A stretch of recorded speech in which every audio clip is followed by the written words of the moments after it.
Comment il est à l'aise, lui? T'es aveugle ou quoi? Type, il vient à l'aise, s'excuse même pas, il me dépasse. T'es poli ou t'es pas poli, toi? Hey. C'est qui, ce monsieur? C'est quelqu'un de proche? C'est cela. Si on continue à casser les oreilles du bon Dieu tous les dimanches, on finira tous en enfer.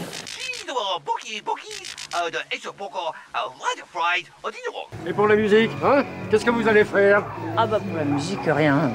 Mais comment ça, rien? Ah bah non. Vous allez vous mettre des petits bouchons de coton dans les oreilles et puis vous allez pas nous faire chier, d'accord? Vous savez qu'on peut appeler la police? Ah bah appelez la police, ça vous occupe. Bon, allez, allez,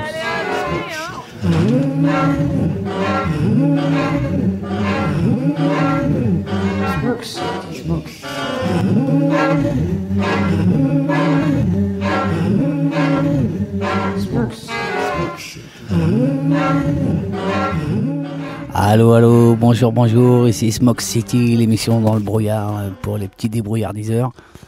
Aujourd'hui, on a un invité, il est venu parce que souvent ils viennent pas. Hein, ça nous est arrivé ces 2 dernières semaines, on a fait un peu n'importe quoi, on s'est bien marré quand même.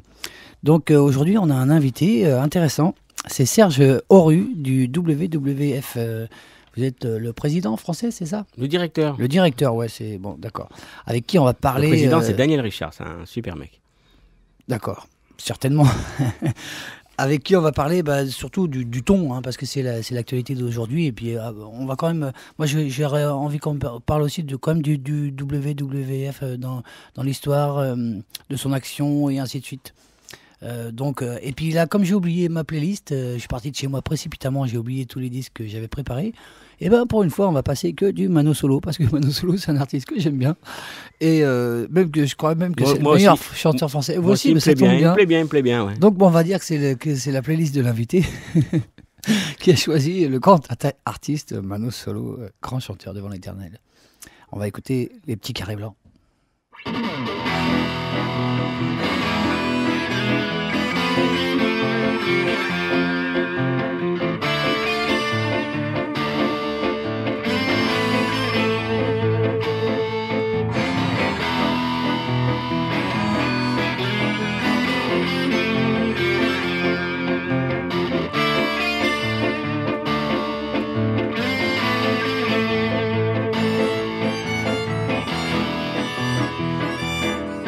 Samedi soir dans ma mémoire de banlieusard, l'appel de la forêt, la jungle est belle et elle nous plaît. On va lui pincer les fesses, de Belleville à Barbès, transpirer des gouttes d'or jusqu'aux abesses. C'est samedi soir dans ma mémoire, sur l'autoroute y avait pas de radar. La voiture on l'avait volée mais on la rendrait au matin, juste parce que c'était celle de notre voisin. Je suis pas né à Paris, j'y ai même pas grandi, exilé de grande banlieue, le bout de ligne des cheveux. Que la capitale étend quand elle se couche, pour que tous ces enfants d'aucune souche viennent l'embrasser sur la bouche. Alors si Paris s'en va, c'est avec à chaque fois un petit bout de moi. Les petits carrés blancs viennent se poser lourdement. Les petits carrés blancs avec des gens dedans.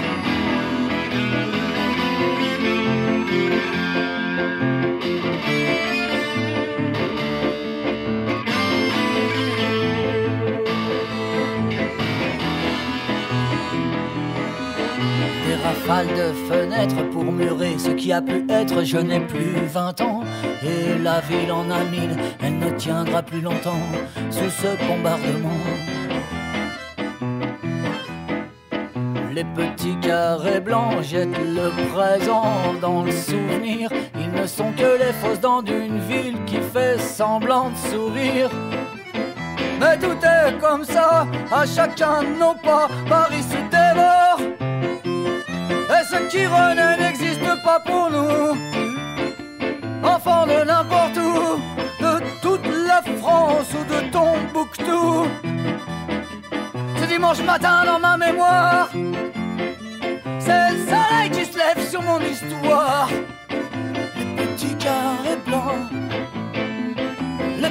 carrés blancs, les petits carrés blancs, les petits carrés blancs, les petits carrés blancs, avec les gens dedans.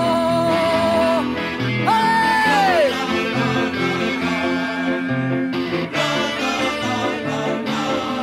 Oh, oh.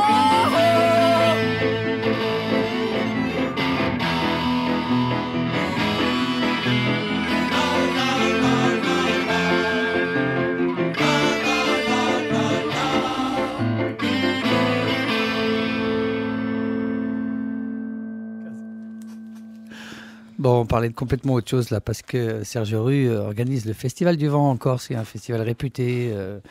Il paraît très intéressant. C'est un festival où on ne fait pas que de la musique. Où on a des... C'est aussi l'intérêt, c'est aussi l'intérêt de l'art, de la science, du sport, de l'économie, de la philosophie autour de l'écologie. C'est ça l'intérêt. L'écologie, c'est un tout. L'écologie. Donc c'est une suite logique à l'action du VV. Oui, sûrement. Je ne pas le dire, un WWF. WWF, c'est pas facile à dire. Ouais. On va dire VF et puis enfin 2 VF. WF, voilà. Donc l'actualité consternante, hein, c'est quand même Sarkozy, encore une fois, quoi. C'est Sarkozy qui se pointe vers les pêcheurs en leur disant c'est pas grave les gars, il n'y a plus de thon, mais moi je veux quand même vous démerder que vos quotas. Donc on va peut-être ouvrir la conversation là-dessus. Qu'est-ce que c'est de l'actualité parce qu'aujourd'hui l'ensemble des WWF, parce que chaque WWF est parfaitement autonome, mais il y a aussi la chance d'avoir un réseau international. Et donc quand on pèse sur un niveau international, c'est intéressant. Donc ensemble aujourd'hui, tous les WWF ont lancé un appel à la grande distribution pour demander de boycotter la vente du thon rouge. Pourquoi c'est pas pour mettre les pêcheurs au chômage, c'est justement pour éviter de mettre les pêcheurs au chômage, parce que à force de taper sur la ressource halieutique du thon rouge méditerranéen, Tonus tinus, eh bien aujourd'hui il faut savoir qu'on pêche plus de 50 000 tonnes par an, alors qu'il faudrait en pêcher que 15 000 tonnes, et alors que les quotas c'est simplement 29 500 tonnes. Donc aujourd'hui la pêche est hors de contrôle parce que c'est un revenu intéressant, parce que les Japonais pèsent fort sur le marché, et donc nous disons halte au feu. Nous avons envie que le mot pêcheur ne rime pas avec chômeur. J'ai lu que les Japonais avaient 2 ans de stock d'avance de 4 ans. 4 ans, mais pourquoi faire? Parce que il y a une culture du Japon avec le poisson, et notamment avec le thon. C'est du thon extrêmement frais qu'ils souhaitent avoir, mais parce qu'ils craignent aussi une pénurie. Ils anticipent sur la pénurie qu'ils sont en train de générer eux-mêmes. C'est évident. C'est évident. De fou. Donc là, aujourd'hui, vous savez, il y a 32 thoniers seineurs en France. Il y a 32 bateaux de pêche en France. Ça représente à peu près 350 personnes. Vous m'avez expliqué tout à l'heure, expliquez aux gens ce que c'est qu'un thonier seineur. Un thonier seineur, c'est peur, hein. Depuis les années 80. Auparavant, il y avait une pêche traditionnelle, la madrague, avec un filet dérivant, où le thon avait quand même la possibilité de s'échapper. Mais ça fait 4000 ans qu'on pêche le thon. Le thon, c'est un spécimen du vivant extraordinaire. Et c'est vrai qu'on ne peut être que solidaire avec l'ensemble du vivant devant ce spécimen. Le thon, c'est un poisson qui peut faire 600 kilos, qui va à 70 km/h, qui a la possibilité de réguler sa température, de la baisser, de la monter, et qui est surtout un grand prédateur et un grand migrateur, parce qu'il peut aller du golfe du Mexique jusqu'aux côtes libyennes. Et donc ce grand migrateur, quand il a envie de se reproduire, quand il a envie de trouver sa fiancée, eh bien il se regroupe en Méditerranée. Et là, ce sont des bancs immenses qui sont. Il y avait deux lieux de reproduction qui étaient la Méditerranée et le golfe du Mexique. Et vous dites que il s'est terminé dans le golfe du Mexique. Les thons ne vont plus. Il y a eu un effondrement brutal du thon dans le golfe du Mexique. Ça, donc il ne reste plus que la Méditerranée pour assurer la survie du thon mondial, c'est ça? Oui, les côtes libyennes notamment, où on pêche allègrement, sans tenir compte des saisons, et surtout pendant la période de reproduction. Donc là, c'est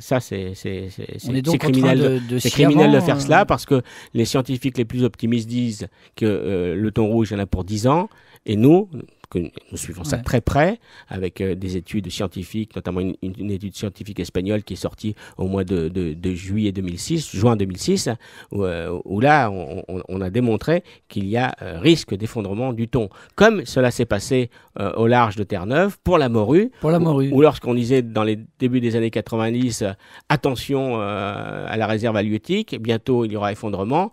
Et depuis 92, il y a eu, on ne pêche plus la morue, il y a eu plus de 100 000 chômeurs et la morue n'est pas revenue. Mais de quoi sont faits les tranches de cabillaud? Parce que le cabillaud, c'est la morue. En France, on appelle ça du cabillaud pour pas dire que c'est de la morue, mais tous les poissons panés, alors ils sont faits avec quoi maintenant? Vous savez, on pêche beaucoup de choses, on racle suffisamment la mer pour vous faire passer du cabillaud pour de l'empereur, etc., etc. Là, aujourd'hui, ce qu'il faudrait poser la question, c'est pourquoi l'homme est aussi inconscient. Pourquoi oui, parce que ce qu'on est en train de dire là, c'est qu'on est sciemment en train d'exterminer le thon aujourd'hui. Si on continue comme ça à 50 000 tonnes par an, on extermine le thon d'ici à 5 ans, d'après vous. Voilà. Ou d'ici à 10 ans, d'après les gens soi-disant plus sérieux peut-être que vous. Plus optimistes que nous. Plus optimistes, mais enfin, franchement, entre 10 ans et 5 ans, si on a envie que nos enfants goûtent du thon, parce que le thon, c'est quand même formidablement bon. Nous, on dit à la grande distribution, cessez de vendre du thon et pratiquez du civisme écologique. Vous n'avez pas le droit de vendre une espèce menacée.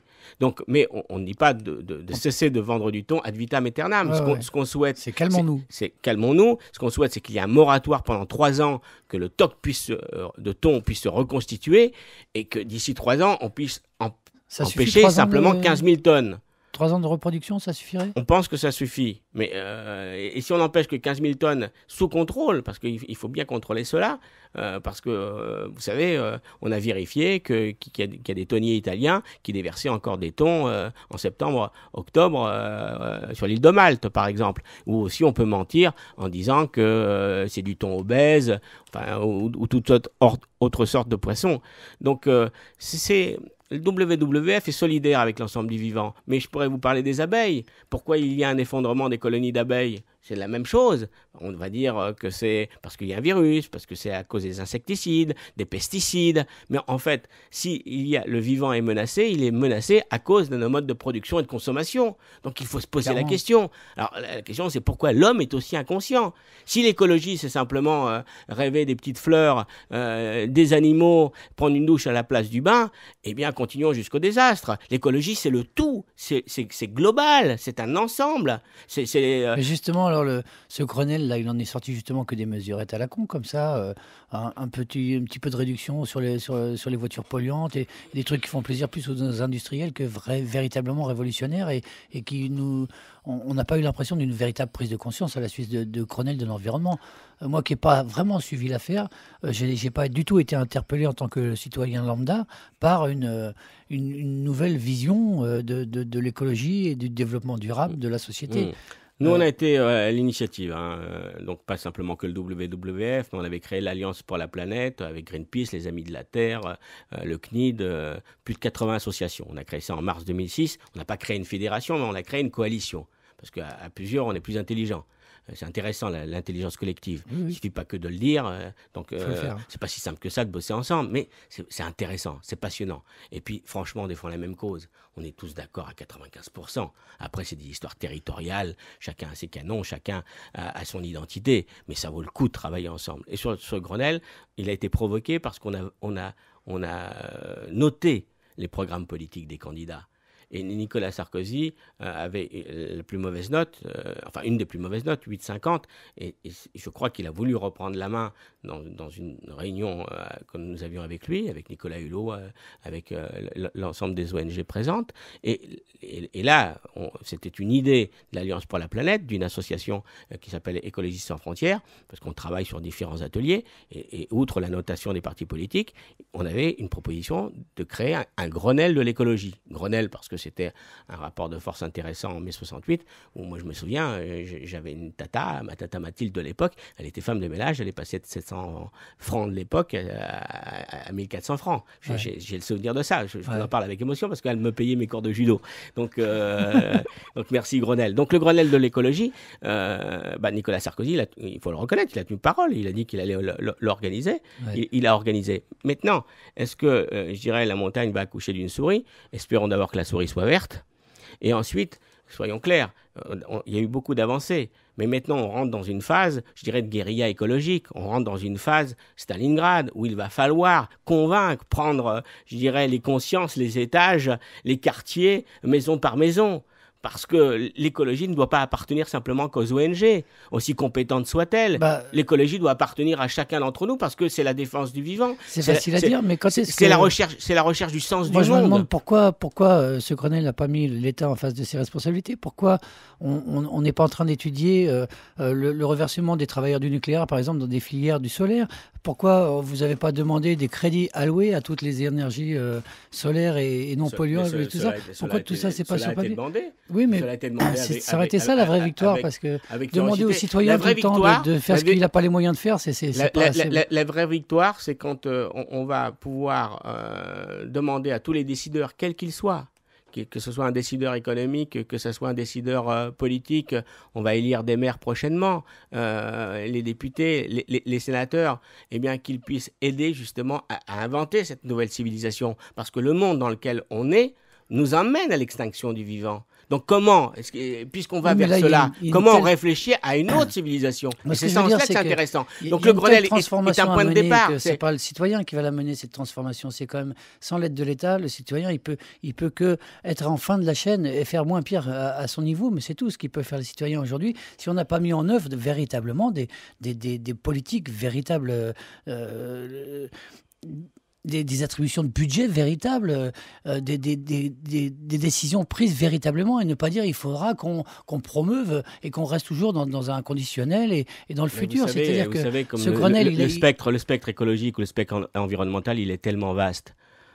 Ce que nous pouvons obtenir, le peu, et j'espère que ce sera le plus que nous pourrons obtenir, si on obtient 50%, 70% de ce que nous demandons, c'est intéressant. Il nous restera tout le reste dans notre vie pour nous battre pour le reste. Et déjà pour l'application de ce que nous avons obtenu. Parce que à chaque fois, regardez, par exemple, on travaille sur le bureau de vérification de la publicité, le BVP, qui est juge et partie. Donc aujourd'hui, vous pouvez le vérifier. Vous apprenez à la télévision que rouler en voiture, c'est soudain écologique. Le bonus écologique, c'est intéressant, mais soudain que ça devienne un critère sur la publicité sur la voiture, c'est un non-sens, c'est un scandale. Donc nous demandons que le critère environnemental, c'est-à-dire qu'on utilise l'argument environnemental, l'argument écologique de manière fallacieuse dans la publicité. Le BVP, c'est une association loi 1901 qui regroupe les annonceurs et les publicitaires. Ils sont juges et parties. Nous demandons simplement une haute autorité, où il y aurait bien sûr les publicitaires et les annonceurs, ce sont les professionnels, l'État, les associations de consommateurs, les ONG. Tout simplement pour juger de la qualité, enfin, du caractère non fallacieux des publicités liées à l'environnement pour ce qui nous concerne. Mais parce qu'il est vraiment grand temps de passer de la civilisation du jetable à la civilisation du durable. On est dans un monde fou quand même. On est dans un monde autophage où on dévore la matière première pour faire quoi? On ne peut pas. Nous vivons dans un monde fini. Et c'est valable pour le thon. Mais c'est valable pour le pétrole, c'est valable pour le gaz, excusez-moi, c'est valable pour l'ensemble des matières premières. Moi, ce que je voulais dire, c'est que c'est bien beau de me dire qu'il faut que j'économise l'électricité, mais moi, si je n'ai pas les moyens de me payer des panneaux solaires, comment je fais pour les installer? C'est-à-dire que tant qu'on n'a pas mis en place des systèmes de production qui correspondent aux exigences avouées des écologistes, on parle dans le vide. Donc la question que je voudrais vous poser aujourd'hui concrètement, c'est quand est-ce que les écolos se mettent à faire de l'économie en fait? Quand est-ce que les écologistes vont nous apporter des projets de société mais qui sont économiques? Et parce qu'en plus c'est forcément rentable de se jeter là-dedans dans ces nouvelles technologies. Pourquoi c'est pas vous qui avez 4-7 millions d'abord vous avez bien des économies? D'abord, nous, qu'est-ce que c'est le WWF? C'est une équipe de 75 personnes et on n'est pas les Nations Unies. Vous avez 4 millions d'adhérents. Il y a bien des économistes là-dedans. Dans le monde. Vous mais pouvez d'abord de l'économie. Des collèges de réflexion. D'abord de l'économie, on en fait. Ouais. D'abord de l'économie, on en fait. Moi, mais c'est ça qu'il faut aller dire à Sarkozy. Il n'y a que ça qu'il comprend. Parce que c'est important de créer un monde où l'économie, où les profits de l'économie ne soient pas néfastes pour l'avenir de nos enfants. Bien sûr, mais c'est ce que nous disons. C'est ce que nous disons haut et fort. C'est ce que j'ai dit à Nicolas Sarkozy. Ouais, mais est-ce que vous l'inventiez sur papier, vraiment, bien sûr que c'est dit sur papier. Avec, bien sûr que c'est un combat. Des plans d'action sur la durée, dans le temps. Qui doit pas simplement, qui doit dépasser. Parce que regardez, les ONG, regardez, vous avez l'Allemagne a beau jeu d'arrêter son nucléaire puisqu'elle achète le nucléaire français. Bien sûr. Alors si c'est pour faire ça, les écolos allemands, on leur dit merci beaucoup, sympa. Mais où est-ce qu'ils ont réglé le problème? L'écologie, c'est aussi apporter des solutions, des alternatives. Or, c'est pas simplement des ONG aussi formidables que le WWF, Greenpeace, les Amis de la Terre, AgriSud, le CNID, etc.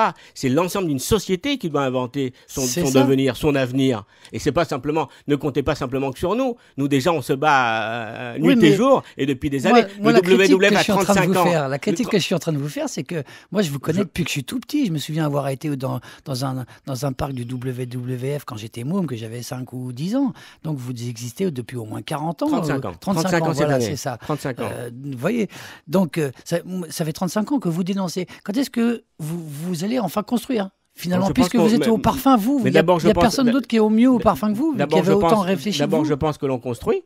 Vous construisez avec votre musique. Je vais vous amener à ça. Vous avez 1200 projets qui ont été, j'ai vu ça sur le site en passant vite fait, 1200 projets. Quels sont ces projets? Et concrètement, c'est des projets justement comme je les réclame là à l'instant. Par exemple, on a travaillé, regardez, on a travaillé avec la ville de Chalon-sur-Saône pendant 3 ans. Pendant 3 ans où on voulait démontrer que les accords de Kyoto, c'était possible de les réduire, de réduire les émissions de gaz à effet de serre de près de 5%. En 3 ans, on les a baissées de 20%. Et sans révolution industrielle, sans révolution technologique, tout simplement en rationalisant l'ensemble du fonctionnement de la municipalité. Ça, c'est une démonstration. Sur les sacs plastiques, les sacs à usage unique, vous savez que quand même, en 2003, on en distribuait plus de 17 milliards en France. On est passé à 3 milliards. C'est un geste. La vie, c'est millimètre par millimètre, c'est étape par étape. Oh, ouais. La Loire, on était en train de construire des barrages sur la Loire pratiquement tous les 15 kilomètres. Or, la Loire, c'est aujourd'hui un fleuve vivant grâce à une lutte qui a duré pendant plus de 15 ans et des pionniers qui ont fait un travail extraordinaire. Et je pourrais vous en citer ainsi. Mais ce qui est important, c'est ce qui est devant nous. Quand je parle de nouvelle civilisation, je parle d'alternatives, de propositions. C'est effectivement le monde de l'économie. Mais peut-être parce qu'on ne fait pas assez de philosophie aussi dans notre vie. À quoi ça, quand je vous dis l'écologie, ça doit servir à connaître le sens du monde. À quoi ça sert de... le sens du monde vient de s'effondrer derrière nous. Mais à quoi ça sert de rouler dans une automobile qui fait 1,5 tonne pour trimballer nos 70 kilos et pour s'ennuyer dans les embouteillages, pour aller faire ses courses au supermarché? À quoi ça sert tout ça? Donc il faut... Il y a Pierre Rabhi qui dit une très jolie phrase, il faut l'insurrection des consciences. Il faut s'insurger contre une fatalité du désespoir que l'on nous impose dans un système absolument, je le disais tout à l'heure, cannibale pour vous savez, actuellement, je ne suis pas sûr que mon dernier enfant a 2 ans, je ne suis pas sûr qu'elle connaisse le monde dans lequel j'ai vécu. Donc j'ai envie de me battre pour transmettre à nos enfants une planète vivante. C'est pas simplement qu'un slogan, c'est une profonde conviction, c'est ma responsabilité d'être humain. Mais le problème aussi, c'est que comment arriver à sortir les gens de leurs problèmes, c'est-à-dire que toutes ces considérations sont faciles à avoir à partir du moment où on a un peu la liberté de pouvoir changer les choses autour de soi, mais quelqu'un qui est pris dans un citadin, par exemple, prenons un ouvrier parisien, un smicard parisien, il n'a pas les moyens de bouffer bio, il a pas les moyens d'avoir une consommation normale et équilibrée. Il est obligé de bouffer tous les produits de merde qui sont à sa portée. Il est obligé de descendre au supermarché parce que l'épicier est bien trop cher, parce qu'aujourd'hui il ne peut pas vivre s'il ne fait pas ces prix-là. C'est-à-dire qu'entre la vraie vérité que mène la vie des gens, la plupart des gens n'ont pas les moyens finalement d'être écologistes. C'est ça que je voulais dire, quoi. C'est-à-dire qu'ils ont l'impression même que c'est un truc de bobo, les considérations écologistes, parce qu'eux n'ont même pas accès à choisir une bagnole ou pas, finalement. Ils n'en ont pas, point. Donc, quand vous arrivez avec... là, je me fais l'avocat du diable un peu. C'est-à-dire que comment peut-on faire pour que pour que justement, à part lui dire bon bah vas-y trie ta poubelle et qu'il soit content, comment le citoyen il peut lui s'en sortir si on va pas lui inventer justement un nouveau système économique qui va le mettre dans une autre vie complètement différente quoi. C'est-à-dire que est-ce que il faudrait pas mieux globaliser vos propos mais vraiment d'une façon politique plutôt que d'être toujours là sur je dis pas que c'est inutile du tout, hein, c'est pas ça que je veux dire, mais que finalement de prendre un petit point le ton ici, la Loire là et le machin non, il faudrait peut-être. Alors la vie c'est étape par étape. Attendez, oui, mais pour qu'on avance tous en même temps, il faut bien. On avance en même temps, venez avec nous, venez bosser avec nous. Non mais la vie c'est étape par étape. On n'a que des portes fermées. Vous parlez, quand vous dites l'écologie c'est du luxe. Bah, vous parlez comme justement nos détracteurs qui disent l'écologie c'est du luxe. On le dit bien ça. Parce quand que, je le dis, je me fais l'avocat du diable. Hein, c'est ce qu'on entend tout le temps et c'est ce qui est un peu vrai aussi. C'est ce qu'on entend, ce sont les bobos, etc. Je crois que parler de sobriété heureuse, c'est parfaitement possible. Je crois qu'on vit... Je parlais tout à l'heure comment on passe de la civilisation du jetable à la civilisation du durable. Aujourd'hui, tout ce qui est durable, ça semble être ringard. Vous vous rendez compte qu'on nous a appris que ce qui est formidablement moderne, c'est ce qui est jetable. Dans notre société, tout est jetable. Même un couple qui dure aujourd'hui, ça semble suspect. Vous dites ça à un chanteur, il n'y a pas plus jetable qu'un chanteur aujourd'hui. Ah oui. Bah oui. Donc, c'est pas normal de vivre cela. L'individu est jetable aujourd'hui. C'est le travailleur est jetable.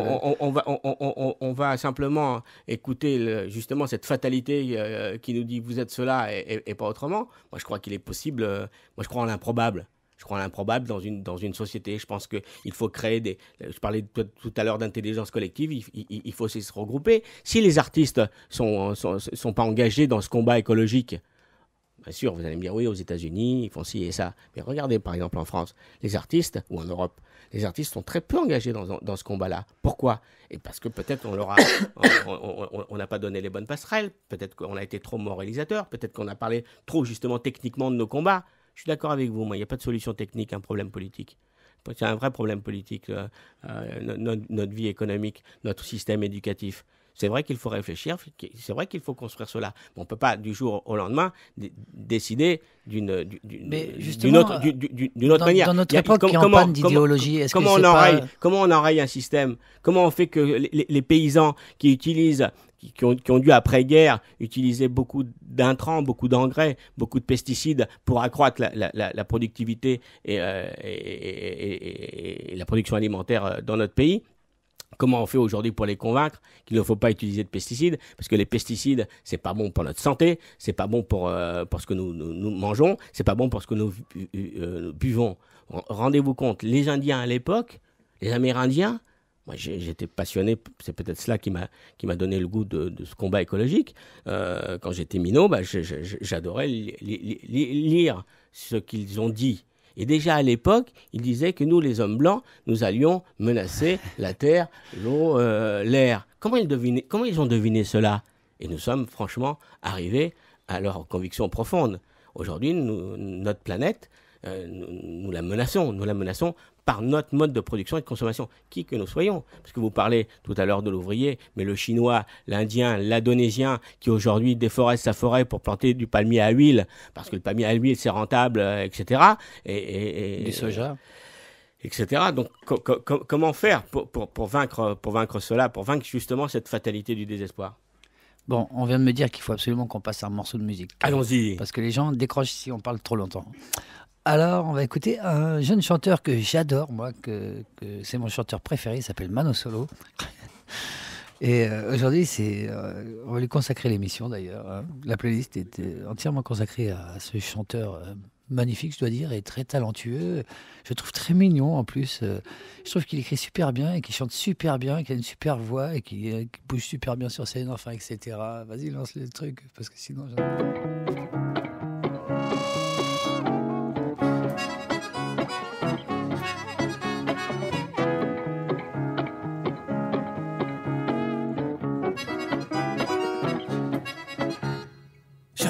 Toujours le même tableau, je raconterai toujours la même histoire. Ce n'est qu'une route, un chemin de gravier, ce n'est qu'un arbre, une feuille dorée qui s'abandonne au vent.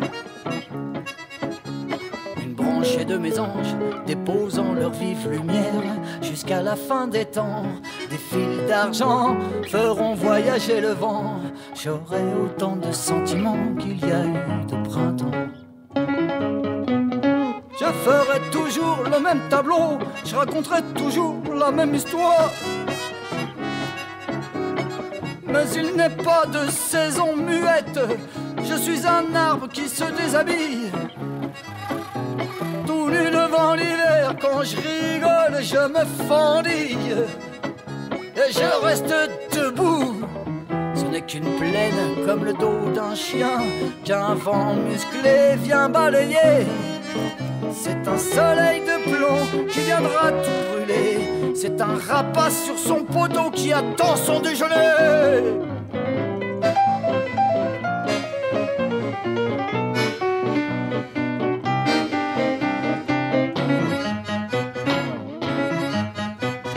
Je ferai toujours le même tableau, je raconterai toujours la même histoire.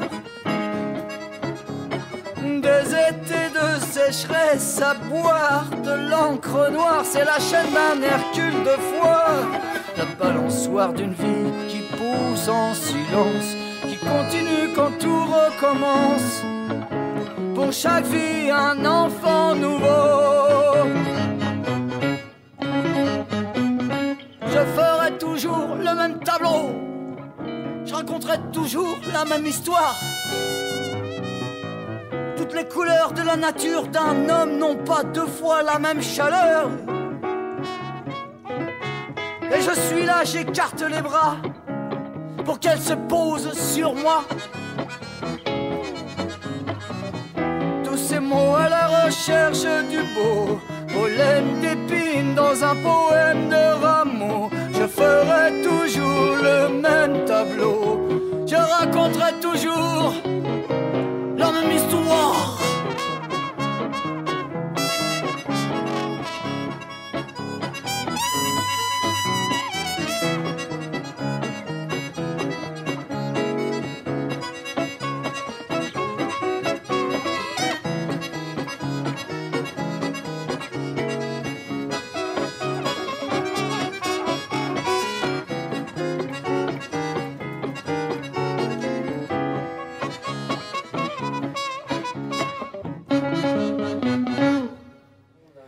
Alors, notre invité est sur une autre radio là, parce qu'il est aujourd'hui, il est très sollicité parce que c'est aujourd'hui l'appel du WWF pour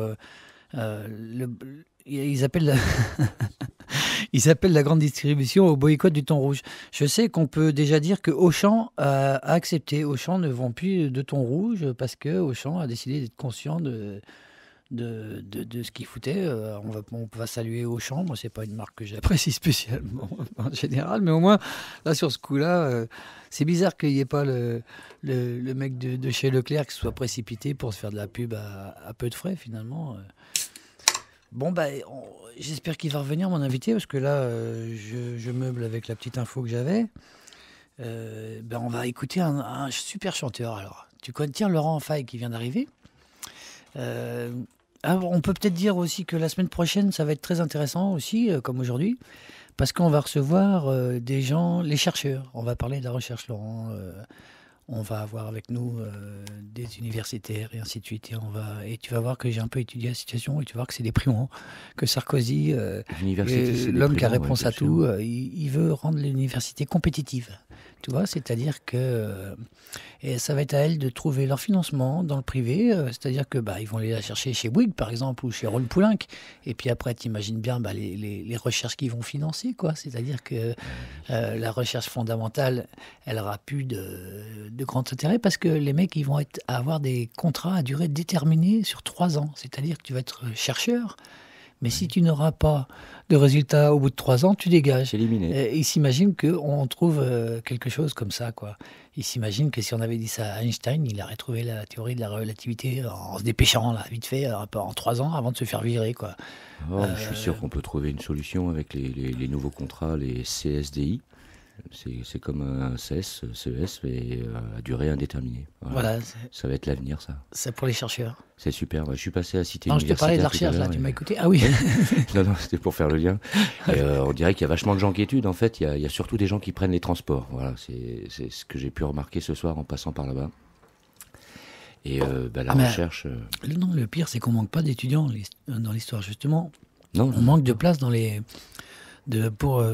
Là, j'ai vu l'interview d'un mec. Il est physicien dans la physique, je sais plus quoi, excuse-moi. Mais ils sont...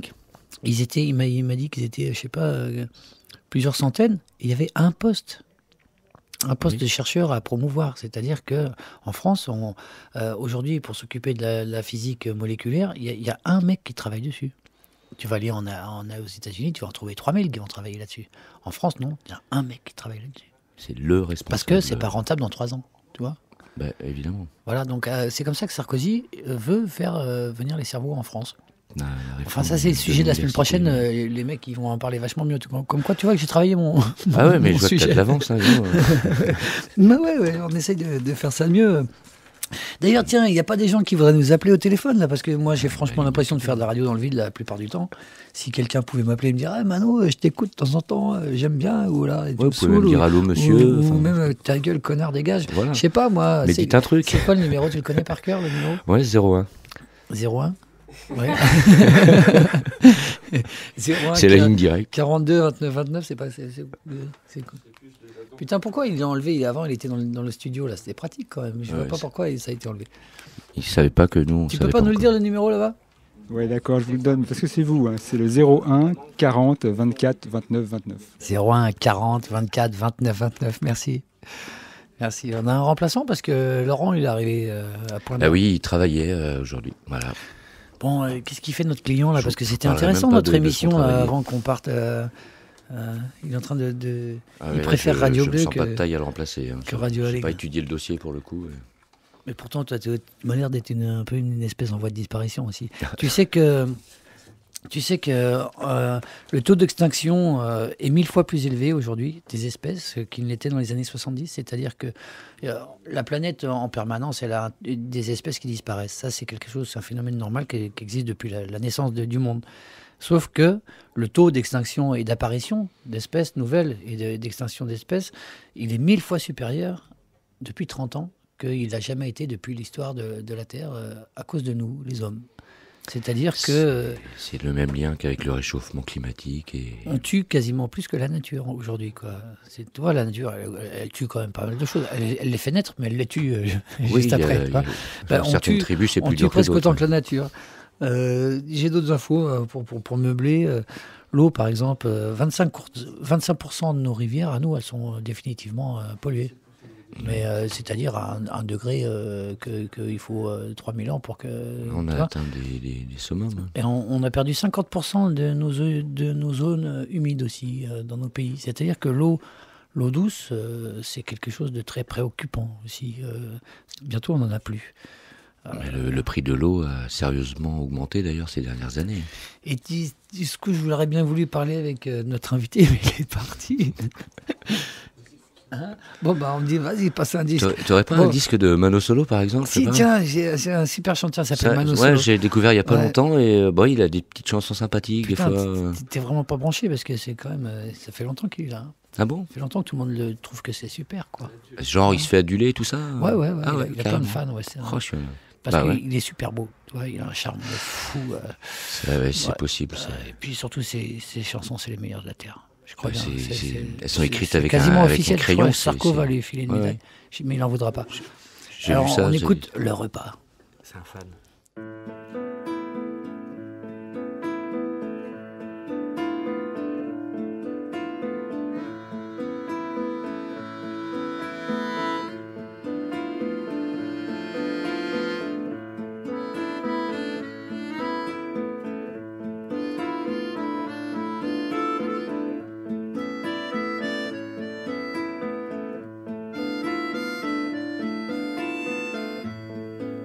Dans du mou, ça donne envie d'être dur. Taper dans le dur, ça rend fou, jusqu'à devenir mou.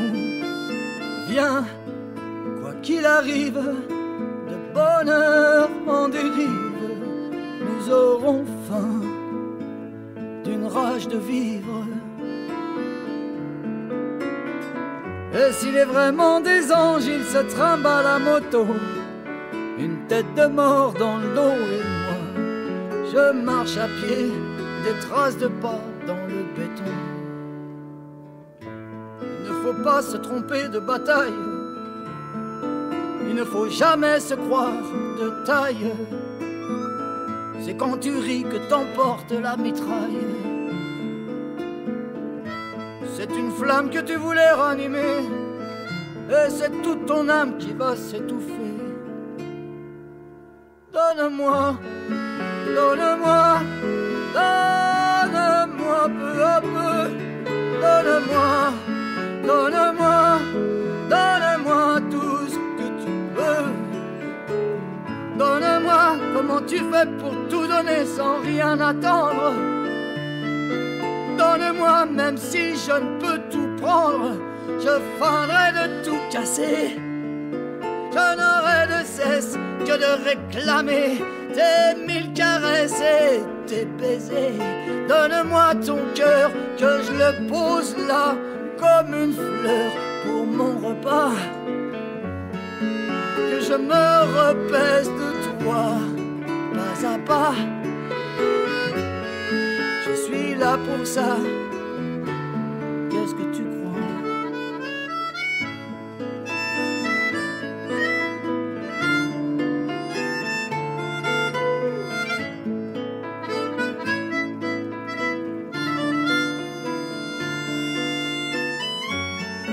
Donne-moi, donne-moi peu à peu. Donne-moi tout ce que tu peux. Donne-moi, donne-moi, donne-moi, donne-moi.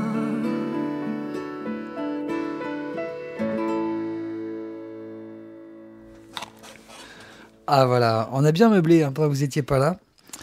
Et je voulais en venir, moi, à quelque chose que j'avais pas réalisé, que j'ai réalisé sur votre site, parce que c'est dit noir sur blanc. C'est l'importance de la France géographique, c'est-à-dire que nous, avec nos dom-toms et tout ça, on est propriétaire d'un domaine fantastique d'une réserve écologique. C'est-à-dire que tous nos territoires de Tahiti, de Nouvelle-Calédonie, en Guyane, oui, c'est ça, en Antarctique aussi, on est carrément un des pays les mieux placés pour préserver la diversité biologique, hein, si j'ai bien compris. Bah oui, ça c'est... J'ai l'impression que les Français, on n'en est pas conscients de ça. Non, parce que... est-ce qu'on est bien conscient de la rotondité du monde? Donc, vous parliez tout à l'heure des problèmes quotidiens des uns et des autres. Alors, dès qu'on parle Nouvelle-Calédonie, Tahiti, lorsqu'on parle de tous ces territoires d'outre-mer, ça semble extrêmement lointain. Mais c'est vrai que là, c'est une immense biodiversité. On a une équipe en Guyane, on a une équipe en Nouvelle-Calédonie, vraiment des petites équipes de 2-3 personnes. Et ils font un boulot colossal. En Nouvelle-Calédonie, par exemple, ils tentent de sauver la forêt sèche.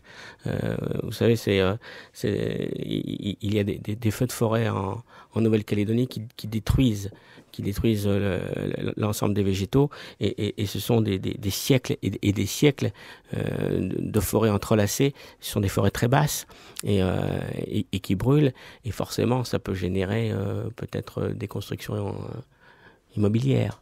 Donc devant la pression, la cupidité des hommes, tout à fait. Vous savez, il y a un poète qui dit les hommes additionnent et la nature soustrait. Voilà, les hommes additionnent, nous ne savons qu'additionner. Or c'est pareil pour les réserves de thon rouge ou pour les réserves que nous avons. Elles ne sont pas extensibles à l'infini. Ça, c'est dans un rêve d'une économie libérale qui nous amènera à notre perte. On est assez cynique pour aller d'abord envoyer des scientifiques étudier les plantes avant on brevette. On va voir les Amazoniens, par exemple. on leur demande aux chamans de nous montrer tel produit, on les vole, on va breveter le produit qu'a montré le chaman, et après on va démolir la forêt pour planter du soja. Voilà. Oui, c'est un bon raccourci, mais c'est vrai. Le chaman, il n'aura plus qu'un bout de racine à ronger, puis il va crever. Mais est-ce qu'on peut se contenter de cela, de cette les hommes ne sont pas que cupides et n'ont pas envie d'obérer l'avenir de leurs enfants. On peut se dire cela. L'homme, il est sur cette planète pour être utile pour l'autre qui va lui succéder. Donc c'est cela qu'il faut imposer, et pas simplement un impératif économique. Oui, mais on s'aperçoit que c'est les plus riches qui font le moins d'enfants. Donc forcément, c'est eux les moins sensibles, et c'est eux qui vont nous pourrir la vie, quoi. Je ne sais pas. Je ne sais pas si. J'ai vu un film débile excusez-moi, c'est une parenthèse débile, mais un film débile qui s'appelle Idiocratie. Ouais. Et ça démarre comme ça.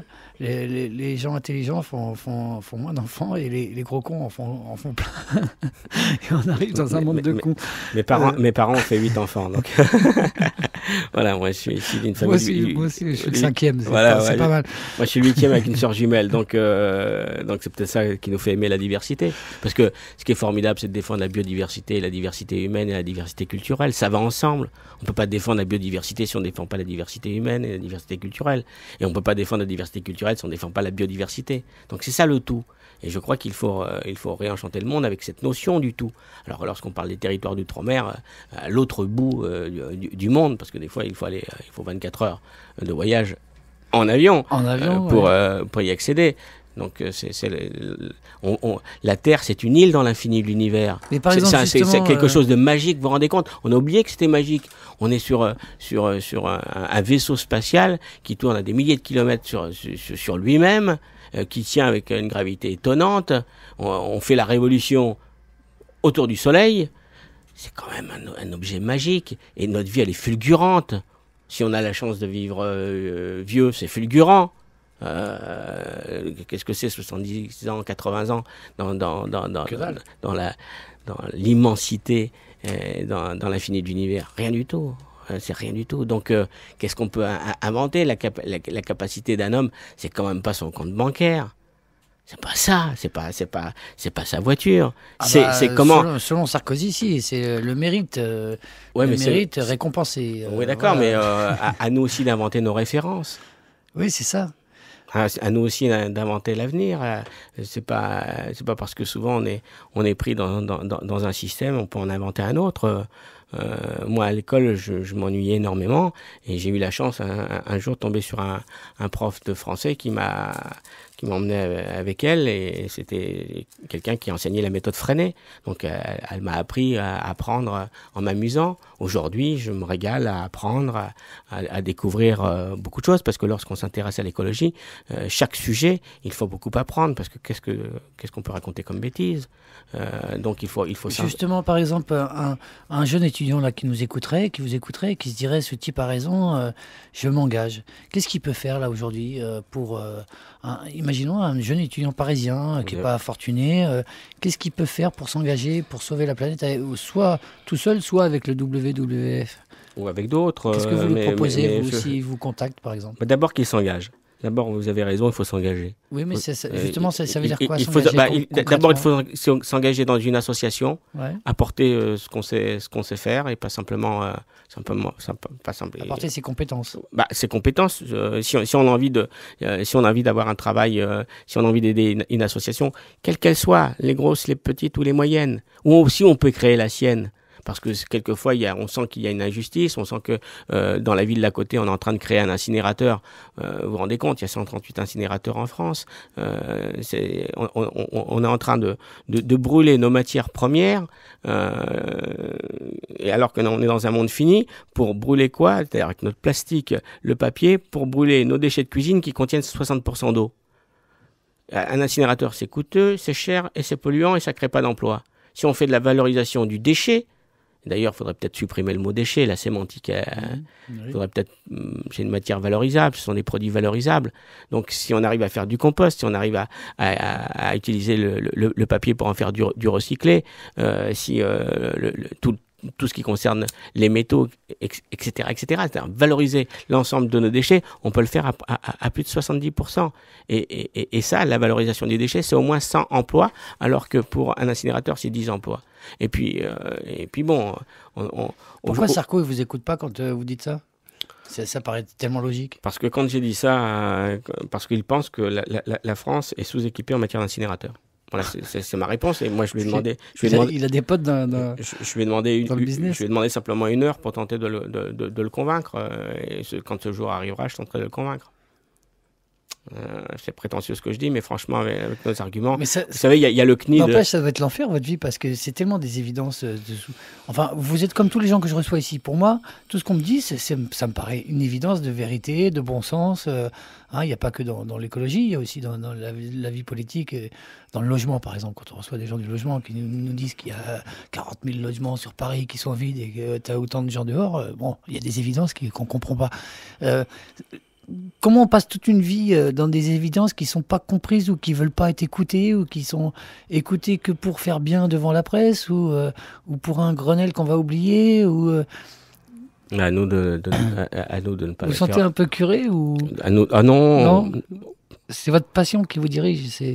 Vous savez, ma passion, c'est... moi, j'ai eu la chance de justement parler de ma famille. J'ai eu la chance d'avoir un univers familial extrêmement riche, extrêmement solidaire et extrêmement divers. Le pluralisme de pensée, je sais ce que c'est chez moi. Et le pluralisme ethnique aussi, et de religion aussi. Donc, ça aide. Donc j'ai su que c'était possible. Moi, longtemps, j'ai cru que le monde était comme ma famille. Ouverte au monde, table ouverte, je pouvais amener mes amis à toute heure.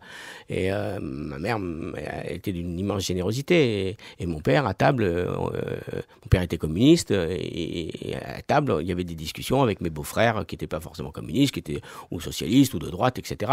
Et c'était toujours des discussions intéressantes. Et où la tolérance était la plus forte. J'ai cru longtemps, jusqu'au début de mon adolescence, que le monde était ainsi. Donc aujourd'hui, c'est un peu ça aussi. Voilà, aujourd'hui dans le combat, que nous menons, parce que je suis pas tout seul. Moi, j'ai la chance d'être dans WWF, j'y suis depuis 1 an et demi. Je m'éclate. C'était un équipage formidable. Il y a un socle scientifique. Les gens, ils ont une passion, ils ont une expertise. C'est un vrai régal. Donc d'abord, on se sent pas tout seul, mais je me dis comment on peut influencer davantage la société française et la société européenne. Comment justement on peut vaincre les mensonges que la publicité, parce qu'il faut le reconnaître que la publicité impose des critères, des références qui ne sont pas les véritables critères de vie. La vie, c'est quoi ? La vie, c'est justement créer des besoins. C'est justement se former, s'éduquer, développer sa connaissance, s'ouvrir à l'autre, construire avec l'autre ou construire tout seul. On ne peut pas que construire tout seul, je ne le pense pas.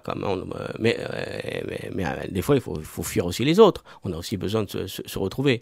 Moi, je crois qu'à un moment donné, on a décidé. Quand vous avez décidé d'être chanteur, d'être artiste, d'être auteur, vous l'avez décidé. Et vous êtes, malgré vos difficultés, en cohérence avec vous-même. C'est dur, c'est difficile. Il faut supporter. Je sais ce que vous vivez. Je connais bien ce milieu-là. Mais moi, c'est pareil. J'ai pas envie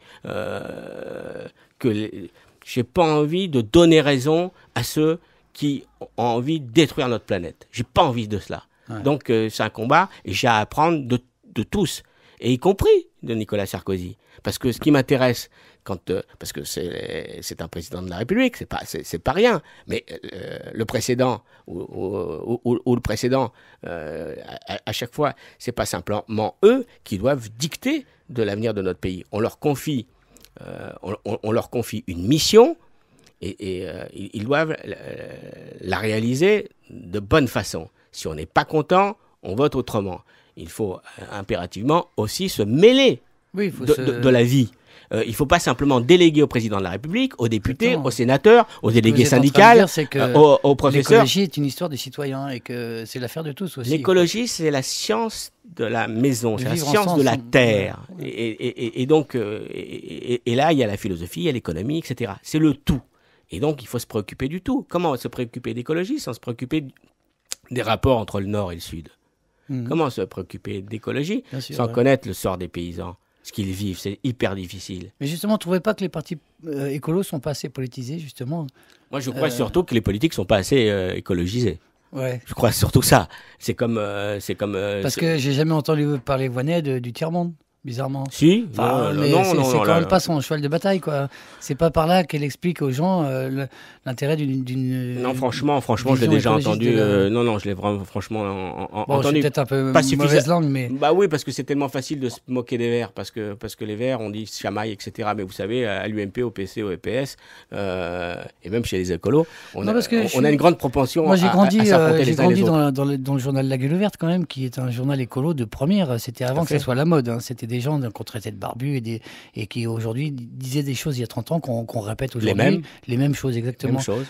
Donc moi, je rigole pas des écolos pour le plaisir. Hein. J'y rigole parce que justement, je suis aussi désespéré que vous devez l'être, c'est-à-dire de ne pas voir la conscience évoluer finalement, alors que le discours est là depuis le début et les réalités sont là depuis le début, comme l'amiante. Moi, j'ai entendu parler de l'amiante quand j'étais môme.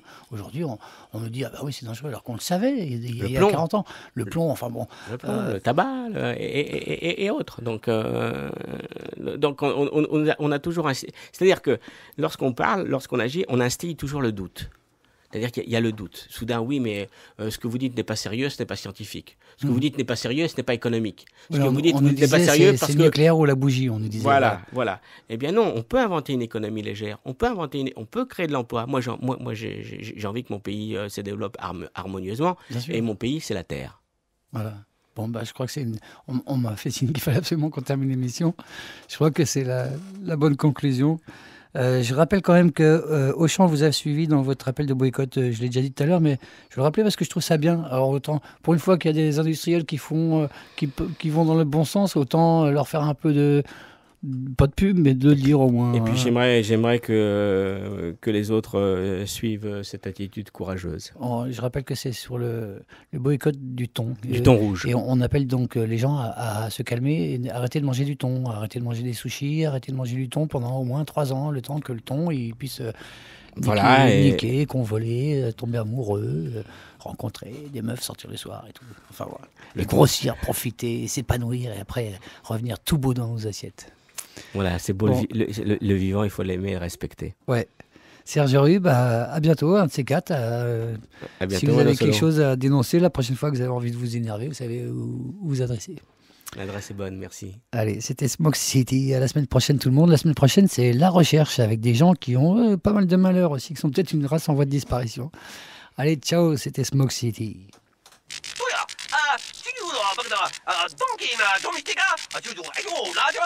Comment il est à l'aise, lui?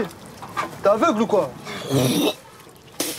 Type, il vient à l'aise, s'excuse même pas, il me dépasse. T'es poli ou t'es pas poli, toi? Hey. C'est qui, ce monsieur? C'est quelqu'un de proche? C'est cela. Si on continue à casser les oreilles du bon Dieu tous les dimanches, on finira tous en enfer.